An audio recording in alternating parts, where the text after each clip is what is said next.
Alright, what is going on, everybody? It is your boy Connors, your Primitive AK here, back with another video for you guys today. Today we are here with the brand new official Season 5 Reloaded patch notes coming to Warzone and Black Ops Cold War. We got a bunch of brand new stuff that's going to be dropping, including some new playlists, some crazy weapon buffs and nerfs. We got a lot of nerfs that we're going to be talking about, and some bug fixes and a bunch of new content and bundles that are going to be coming to the store. So if you guys are new to the channel, make sure you guys leave a like, stay tuned. We're going to be covering all of it here in today's video. So we have our playlist update for the next 4 weeks, the remainder of September. They did give us a list of all the playlists that you guys can expect. So first things first, starting the week of September 9th, which is tomorrow, we're going to have your standard BR solos, quads, trios, and Rebirth Island, Resurgence trios, and quads.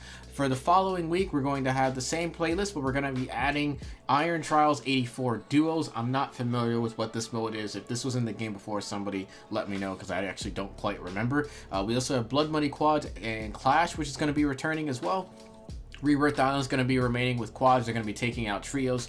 On the week of September 23rd, we're going to be getting your standard BR modes, Iron Trials 84 duos yet again, and Rebirth Island Resurgence quads. So pretty much nothing's changing on this week, but this is where things get a little bit crazy. So on the week of September 30th, we're going to be getting Verdansk BR duos, trios, and quads, buyback solos, which is actually quite fun, I'm not gonna lie.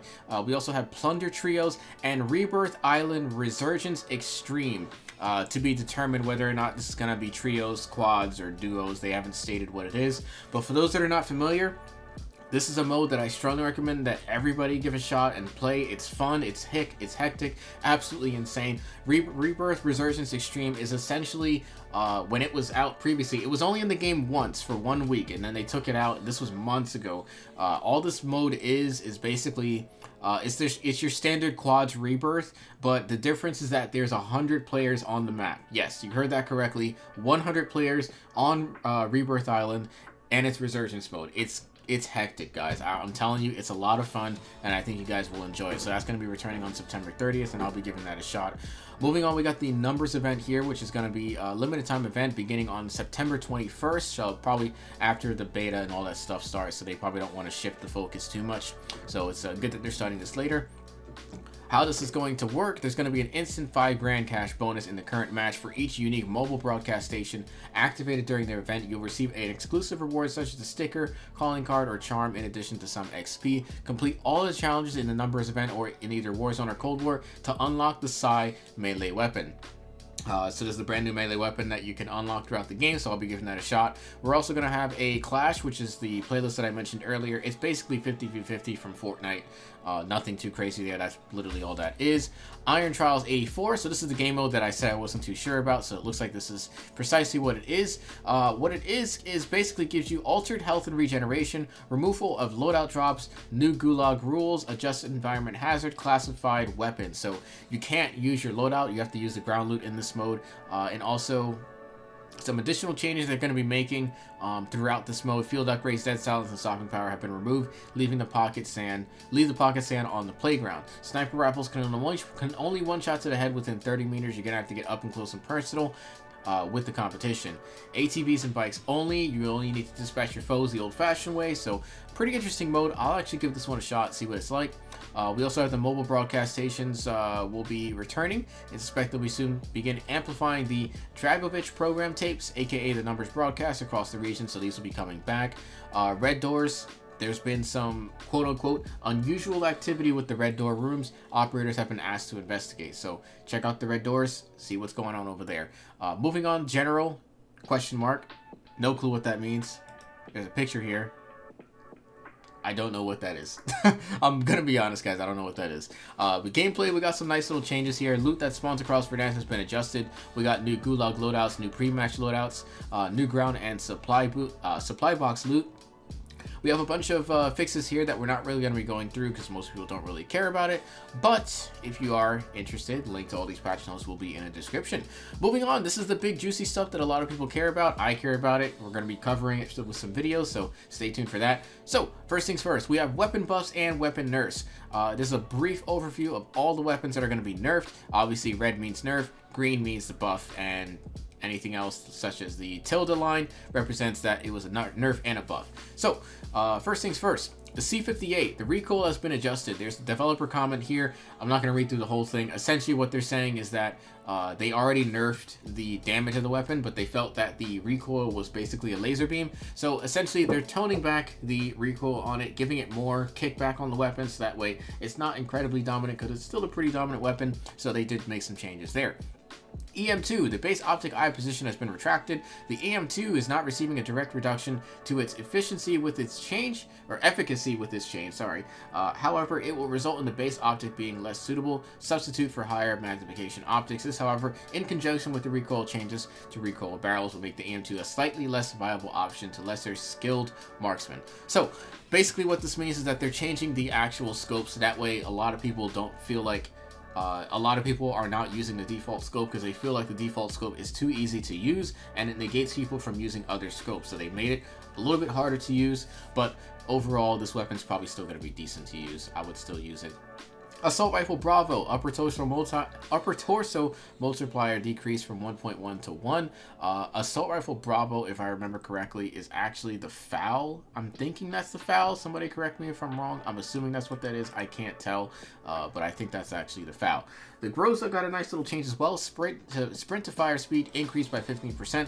The Groza has not been fully, not yet fulfilled the role we had intended for it as a more bruiser oriented AR SMG hybrid. Its slow base sprint to fire speed has continued to hold it back considerably. With this change, it'll be more reliably contest SMGs in shorter range environments. So I'll be excited to actually give this one a shot, but I still don't think it's going to be good. That's my opinion. KRIG, yet again. Yes, we're looking at the KRIG.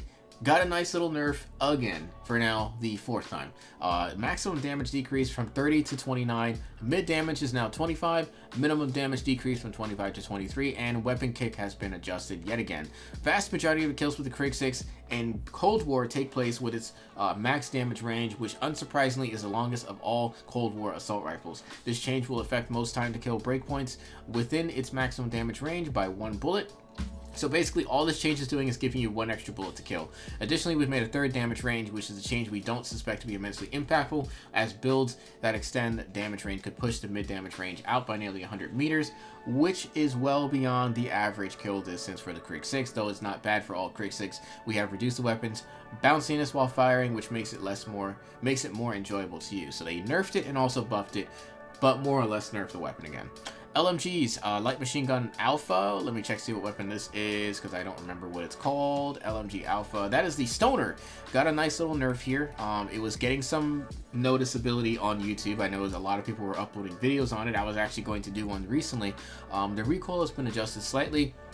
This has already been an incredibly accurate LMG prior to the changes, which added recoil control to the task force and masquerade barrels. With a baseline increase to recoil and a reduction in the total amount of recoil, the aforementioned barrels I'd offer, it will be harder to stay on target with this LMG at longer ranges. Moving on, Tack Rifles. Tack Rifle Charlie, BO Cold War. I believe this is the DMR. Let me double check here. I can't remember. Tack Rifle Charlie. That is the AUG. I never thought I would see this weapon buffed again. That's actually interesting. So the AUG got its recoil decreased. This was a weapon that was nerfed quite a bit of sometimes a long time ago, and they actually buffed this already a long time ago, but they didn't. They just sort of left it on the back burner. I personally thought the weapon was still good. That's just my honest opinion. But it's nice to see that the AUG's getting some love. I'll definitely have a video out on this very soon. Make sure you guys stay tuned for that. I'm really excited to try this one out. So overall, recoil was reduced with the weapon, so that's good. DMR 14, recoil has been adjusted. It doesn't specifically state what they did and what the numbers are for this one, but it says rather than outright decrease to recoil, this change is more of a rework. The DMR 14 has languished since its changes in Season 1, but has not been forgotten. Expect the DMR to feel like a new weapon, semi-auto weapon. Enthusiasts rejoice as the DMR may see a real resurgence following this change. I'll be giving this one a shot, hoping that it's not incredibly broken, but we'll see what it does. M16 weapon kick has been decreased. This is actually pretty good. So I actually made a video on the M16 quite a bit of some time the last time it was nerfed, and the weapon kickback with this one was actually insane. It was very hard to stay on target with this. They sort of over nerfed this one in my opinion, but they're basically reverting some of those weapon kick changes between your bursts, which is very good. Type 63, another weapon that's been getting pretty popular on YouTube thanks to the help of JGod, had an insane time to kill of 166 milliseconds when you hit 2 headshots, and also 332 if you didn't land your headshot. That's insanely lightning fast. So what they did to tone this back: headshot multiplier decreased from 2.1 to 1.58, neck multiplier increased from 1.2 to 1.58, upper torso decreased from 1.2 to 1, and lower torso decreased from 1.1 to 1, and weapon kick has been dramatically increased. So good changes there. I was using this one a while ago, trying to record some clips with it, and yeah, it was kind of busted. So glad to see that change there. Submachine Gun Charlie, which is the MP5, maximum damage decrease from 34 to 31. This change only applies when using the 10mm auto 30 round mags. Honestly, I never really use this attachment. It's good, don't get me wrong, but I just prefer to have 45 bullets instead of 30. That's just my opinion. Moving on, OTS-9 got a maximum damage decrease to 6.2. This was hands down the best SMG in my opinion in the game currently. So it got a huge range nerf right there. They'll continue to monitor the performance of the OTS-9 following this change, but overall they felt that this weapon was way too powerful. Moving on. PPSH, Cold War. Weapon kick has been adjusted and ADS sway has been adjusted as well. Basically, this weapon's not going to be bouncing around all over the place. They didn't nerf the recoil. They basically just allowed the weapon to have more predictable recoil, if that makes sense. It's very hard to explain, but if you understand what I mean, you'll get that it's basically just a rework. Sniper rifles. Recoil has been adjusted on the Swiss K31. They're basically adjusting the kickback of the weapon between each shot. That's basically what the too long didn't read version of this. Same goes for the ZRG 20mm. I'm still never going to use this sniper. It's trash in my opinion. Some people may like it. I don't. It's not good at all. Moving on, attachments. Assault rifles. The Ranger, Liberator, and Group Composite. Vertical recoil control decreased from 10 to 8%. Reinforced and VDV and contour barrels. Horizontal and vertical decreased down to 4%. Benefits. Takedown Contour M2. Horizontal recoil control decreased to 8%. Task Force Spetsnaz PKM. RPK, sorry, not PKM. And CMV Mil-Spec. That's for the KRIG as well. The horizontal and vertical recoil benefits decreased down to 8%. LMGs, match grade and task force barrels were decreased down to 4% and 8% as its benefits. And the titanium barrel for the DMR 14 only, damage at range decreased, reduction from 25 to 20. Rate of fire increase, reduced from 16.7 to 15. And so yeah, the DMR got a buff but also a nerf when using the only good attachment that's on the weapon. So I probably won't use this weapon, but I will give it a shot and see exactly how it performs. For the Groza, to counteract some of its buffs here, Serpent Grip, ADS speed increase, reduction from 9% to 7%. So a bit of a nerf there. They don't. So this is confusing. So they say they want this weapon to contend with SMGs, but then they also say they don't want it to cross too far into SMG territory following its increase to sprint. Raven, you got to make up your mind. What do you want the Groza to be? It seems like you guys haven't really decided. So, moving on, later on throughout the season, we're going to be having a limited Tracer Pack Judge Dredd store bundle, which will include 2 legendary Beck skins, Judge Dredd, which you're currently seeing on screen here. This will include a Tracer Pack, a finishing move called Incinerator, 1 Weapon Charm, Book of Law, 1 Wrist Judge's Watch, animated calling card, and an emblem. The Quick Judgment Submachine Gun, Arbitrator Rifle, Assault Rifle, and the Lawgiver Handgun, which are all 3 Tracer weapons, so I'm excited to give that a shot. Moving on, we're also going to have a brand new Chemical Reaction Pro Pack, which is going to be available for $20, not COD points, $20, which will allow you to have 2,400 COD points in the bundle. You're also going to get a 2 weapon blueprints, the Primary Injection Assault Rifle and Tactical Syringe Sniper Rifle. This is a 7-item bundle, and it will include the brand new reactive skin that you're currently seeing. We also have Tracer Pack Ghost Ship Mastercraft Store Bundle available at season launch, it looks like. Let me check. Yeah, it says season launch, so I guess this is available at midnight. I'll be covering this one later on. This bundle includes Ultra Rarity, Spectral Inspired Flying Dutchman Tactical Rifle Blueprint. Haunt the 7 Seas with this new armament, or use the Keyhaul SMG to make your enemies walk the plank. Plenty of store bundles will be available for the end of Season 5. And for your download sizes, 5 GB for PlayStation 4 and 5, 5.9 for Xbox Series X and S, 5.9 for Xbox One, 6.4 for PC, Warzone only, 7.6 for PC for Warzone and Modern Warfare. Guys, that's going to do it. That was a lot of information there, so thank you guys so much for watching. I'll be covering majority of the bundles, and also any interesting information regarding weapon buffs and nerfs will be covered later on throughout the season, followed by the Vanguard beta, which will be this Friday. We got a lot of gameplay coming up on that soon, so hopefully you guys do enjoy it. I'll catch you guys in the next one. It's your boy Carnage, your Primitive AK, signing out. Peace out, fellas.